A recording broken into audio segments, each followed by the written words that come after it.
Hey everybody, welcome back to Video Game. Taking your ding series on the MiSTer FPGA DE10 Nano project, more specifically in this instance, the work-in-progress Sega Saturn core, because as of yesterday when I'm recording this video, May 21st, SRG320 updated both the single RAM and the dual RAM build with more fixes and improvements, getting it that much closer to 100% real Sega Saturn. Before I get too far involved though, do me a huge favor, go down below, hit like and subscribe, and ring that notification bell, definitely helps us out. If you feel so inclined and want to support the channel, I have a Patreon link down below as well.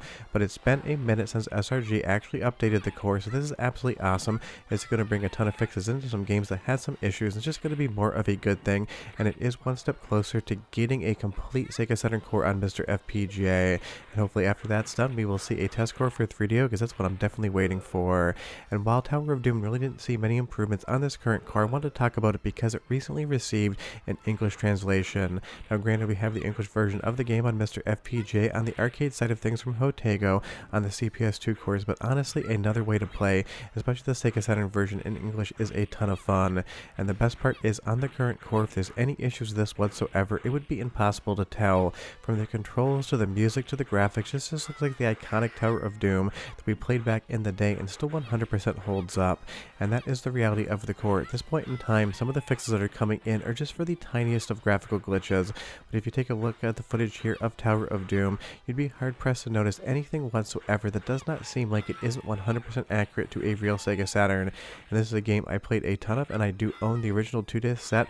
I imported it years and years ago, and it was one of my favorite games of all time to play on Saturn. And even if we do have the CPS2 version of the game, it's a great test case, just showing how mature this core truly is. For so many games right now, you can just sit down, turn them on, save whenever you want, and be able to see the end of the game with no issues whatsoever. And that is obviously the goal of any FPGA core. You want that veil between real hardware and FPGA recreation to basically fade away, so you just sit down, play the game, have fun with it, and you never actually think about what sort of hardware you're using to play something like Tower of Doom, and that's what it's achieving here. Moving over to another game that we actually haven't tested on the series at this point in time, and one that's seen improvements, is going to be Layer Section 2.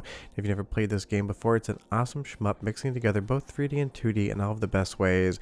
Layer Section is an awesome game, and the sequel is every bit as good in my opinion. Leave me a comment down below and tell me, have you ever played this one before? Because I feel like this one might be one that most people didn't actually realize existed unless they were shmup fans. And you'll see here on the intro, everything looks incredible. All of the 3D models, the dithering that's supposed to be a transparency, and that classic Sega Saturn 3D look that if you remember it from back in the day and you're nostalgic for it, you might love, and if you didn't play back in the day, you might think it looks a little bit janky, but I think in all of the best ways possible.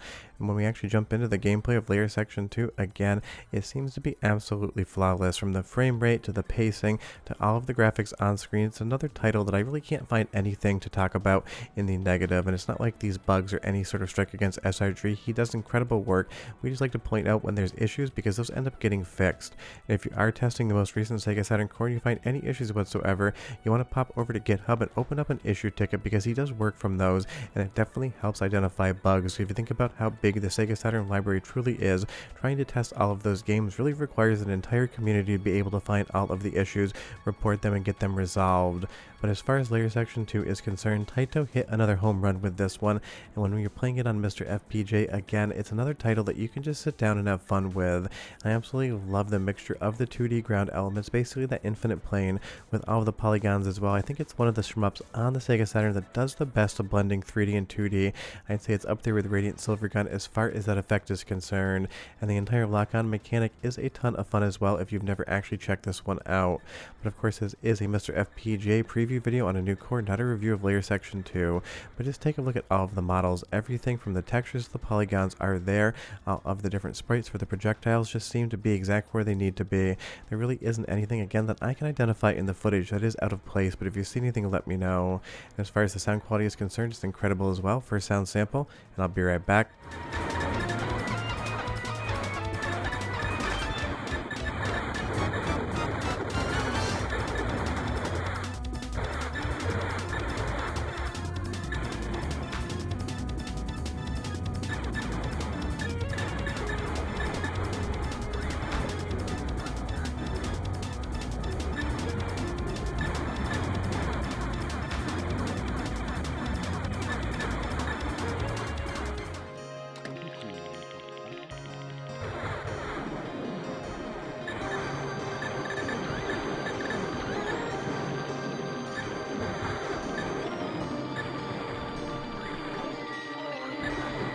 Perfect audio quality there, and trust me, Taito made an incredible arcade soundtrack whenever they made music, and it's no different on Layer Section 2. Now let's move over to Soul Divide for a minute, because there's another one that's seen improvements recently, and another absolutely awesome shmup, and it just was a shmup mood for the video today.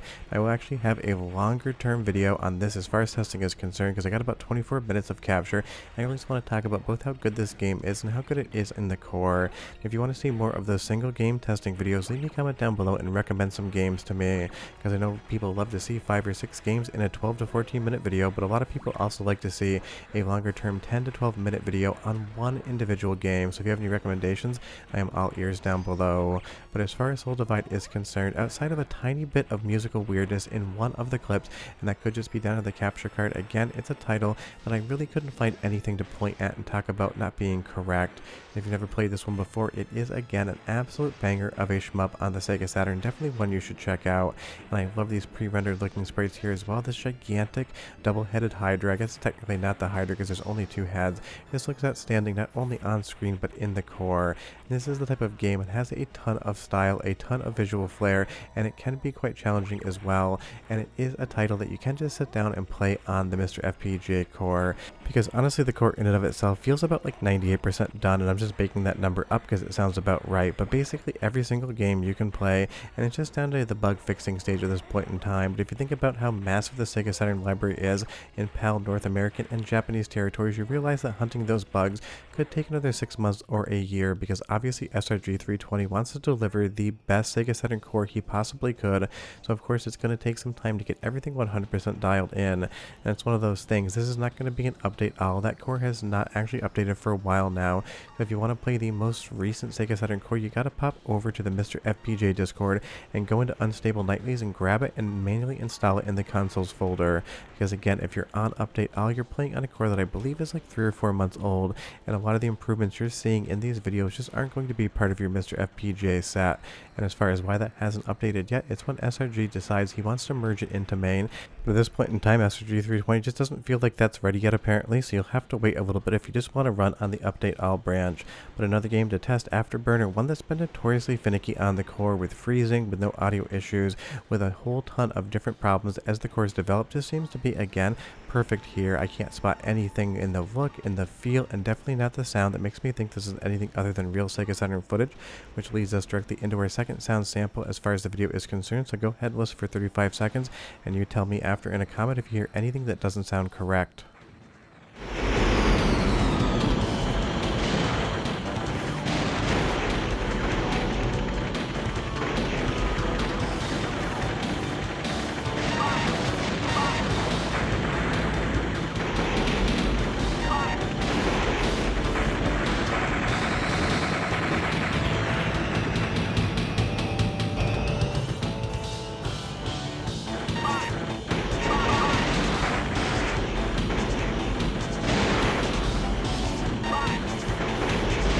Sounds exactly like Afterburner should. So if you go down the checklist, as far as the graphics are concerned, I can't find any visual glitches in anything, and all of the sprite scaling, rotation, or otherwise.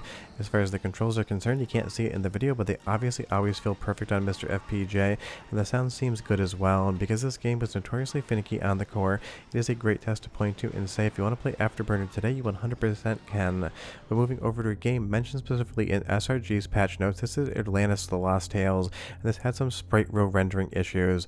Now I'm not here to say that this game is going to be for everyone. Honestly, it's going to be for a very slim subset of Sega Saturn fans and MiSTer FPGA fans, because it's basically a point-and-click adventure game that has some 3D in it, as well as a ton of really interesting looking sprites. And I say interesting because they look a little bit derpy if you ask me. But it's important to test the games, even the ones that people don't actually play all that often, because whatever it fixes in Atlantis could also fix 4 or 5 or 10 or 20 other games and has the same issue that nobody's noticed yet, because of the different ways that you can use the VDP1 and VDP2 chips in the Sega Saturn and render video and graphics to the screen have to be 100% perfect if it's going to replicate exactly what a Sega Saturn would do when you put Atlantis into an actual console. And if you are into point-and-click adventure games, this might be one that you actually want to check out, because it is pretty intriguing. It's got some relatively decent voice acting, and it is just one of those Sega Saturn games that 100% qualifies as a deep cut. And as far as the core is concerned now, with that sprite row rendering, it should be 100% correct, compared to what you would have seen before, but this is one that you probably never tried before, so you would never know there was a bug. But it actually has some pretty fun music, so it's your third and last soundtrack sample, and I'll be right back with more.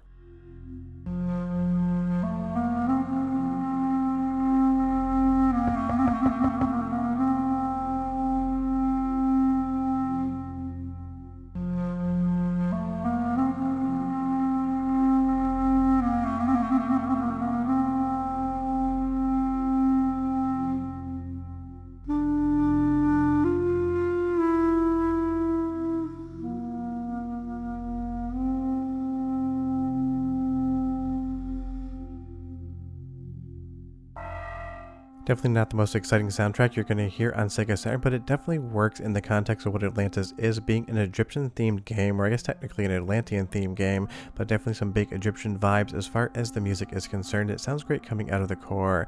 If you take a look here, sure, those sprites don't look like the most impressive things in the world, but everything is exactly where it should be. So this is the type of game, maybe it's for you, maybe it's not for you, maybe you'll find your new favorite point-and-click adventure game, maybe you'll absolutely think it is trash, but the reality is it did fix a visual glitch in the Sega Saturn core, and that means the FPGA code is that much closer to 100% accurate, and that is obviously the end goal of any project like this. But leave me a comment down below and tell me, have you ever played Atlantis? I would be curious. I've only ever played it for testing this series. I've never actually checked it out in my real life, so if I should, leave me a comment down below, because even I haven't played everything. But as far as the most impressive things are concerned, one, the core got updated, and that's always amazing, and if you want to play Dungeons & Dragons in English, it's available now. But short of that, if you want to see any individual tests, leave me a comment down below, but we're done. Go download the core, and I'll see you guys next time. Bye-bye.